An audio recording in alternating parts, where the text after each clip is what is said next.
एक बहुत ही गंभीर बात और अपनी बड़ी चिंता भी मैं आपसे साझा करना चाहता हूं। और ये चिंता इतनी बड़ी है कि एक बार हिंदुस्तान के एक प्रधानमंत्री को 15 अगस्त को लाल किले के भाषण में इस चिंता को व्यक्त करना पड़ा था।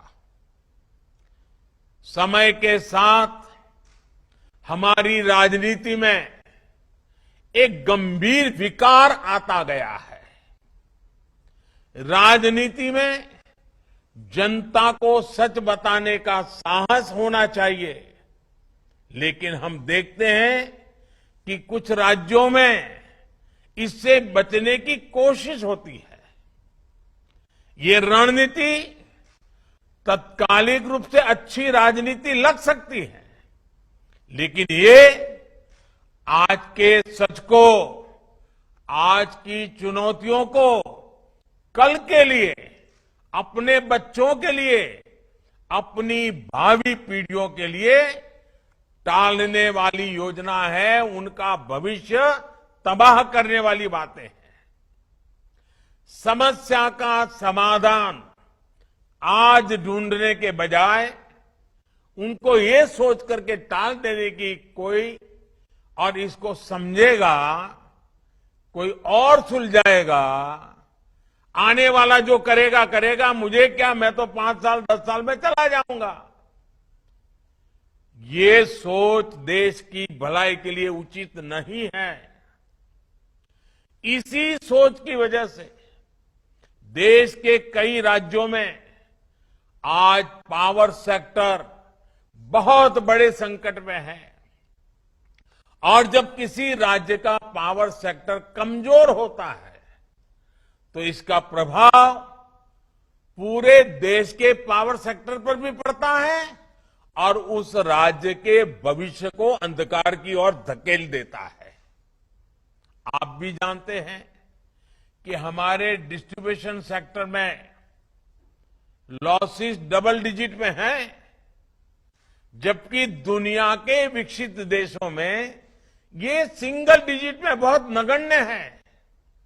इसका मतलब ये है कि हमारे यहां बिजली की बर्बादी बहुत है और इसलिए बिजली की डिमांड पूरी करने के लिए हमें जरूरत से कहीं अधिक बिजली पैदा करनी पड़ती है।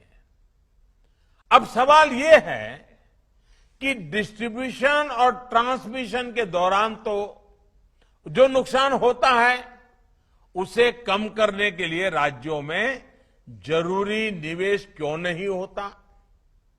इसका उत्तर ये है कि अधिकतर बिजली कंपनियों के पास फंड की भारी कमी रहती है। सरकारी कंपनियों का भी ये हाल हो जाता है। इस स्थिति में कई कई साल पुरानी ट्रांसमिशन लाइनों से काम चलाया जाता है, नुकसान बढ़ता जाता है और जनता को महंगी बिजली मिलती है।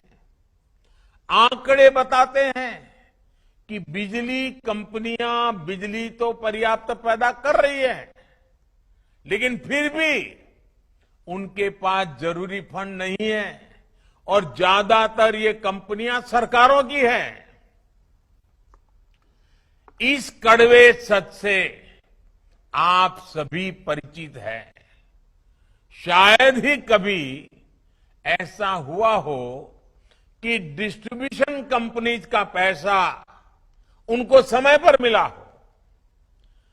उनके राज्य सरकारों पर भारी भरकम ड्यूज रहते हैं, बकाया रहते हैं। देश को ये जानकर हैरानी होगी कि अलग अलग राज्यों का 1 लाख करोड़ रुपए से अधिक का बिल बकाया पड़ा है। ये पैसा उन्हें पावर जनरेशन कंपनियों को देना है। उनसे बिजली ले ली है, लेकिन पैसे नहीं दे रहे हैं। पावर डिस्ट्रीब्यूशन कंपनियों का अनेक सरकारी विभागों पर, स्थानीय निकायों पर करीब करीब 60,000 करोड़ रुपए से अधिक का बकाया है। और चुनौती इतनी नहीं है, अलग अलग राज्यों में बिजली पर सब्सिडी का जो कमिटमेंट किया गया है, वो पैसा भी इन कंपनियों को समय पर और पूरा नहीं मिल पाता। ये बकाया भी, ये बड़े बड़े वादे कर जो किया गया है ना, वो भी बकाया करीब करीब 75,000 करोड़ रुपए से अधिक का है। यानी बिजली बनाने से लेकर घर घर पहुंचाने तक का जिम्मा जिनका है, उनका लगभग 2.5 लाख करोड़ रुपए फंसा हुआ है। ऐसी स्थिति में इंफ्रास्ट्रक्चर पर, भविष्य की जरूरतों पर निवेश हो पाएगा कि नहीं हो पाएगा? क्या हम देश को, देश की आने वाली पीढ़ी को अंधेरे में जीने के लिए मजबूर करना है क्या? साथियों, ये जो पैसा है, सरकार की ही कंपनियां, कुछ प्राइवेट कंपनियां हैं, उनकी लागत का पैसा है। अगर वो भी नहीं मिलेगा तो फिर कंपनियां न विकास करेगी, न बिजली के नए उत्पादन होंगे, न जरूरतें पूरी होगी। इसलिए हमें स्थिति की गंभीरता को समझना होगा और बिजली का कारखाना लगाना है तो 5-6 साल के बाद बिजली आती है। कारखाना लगाने में 5-6 साल चला जाता है। इसलिए मैं सभी देशवासियों को हाथ जोड़ करके प्रार्थना करता हूं, देश के उज्जवल भविष्य के लिए प्रार्थना करता हूं। हमारा देश अंधकार में न जाए, इसके लिए जागरूक होने की जरूरत है।